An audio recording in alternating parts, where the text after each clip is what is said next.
So, gagawa tayo dito ng table, no? Ito yung kanyang pinaka-framing niya. Gumamit tayo dito ng tubular na 1.5 by 1.5 na tubular para sa kanyang framing. Tapos 1 by 1 para doon sa ilalim. Lalagyan natin sa salo dito yan na board din. Tapos ipinturahan na lang natin siya. Ihaspin natin. Itong pinaka-ibabaw niya, ito ginagawa ko na siya.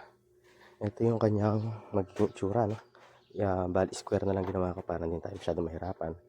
Tapos, plyboard.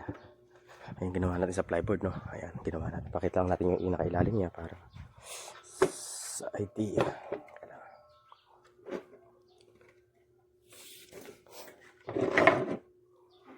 Yan, ganyan lang siya. Mayroon siyang double na plyboard.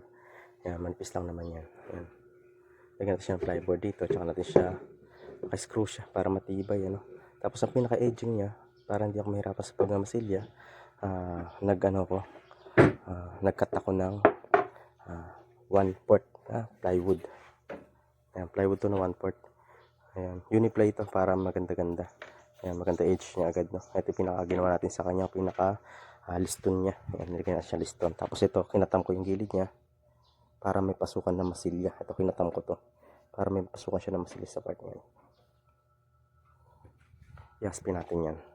Papansin nyo, wala pa siyang pintura para maging matibay ito dahil ito table. Ang gagawin ko dito is pa-primer ko muna ito ng epoxy primer, tsaka natin siya mamasilihan para mas makapit na kapit yung kanyang pintura.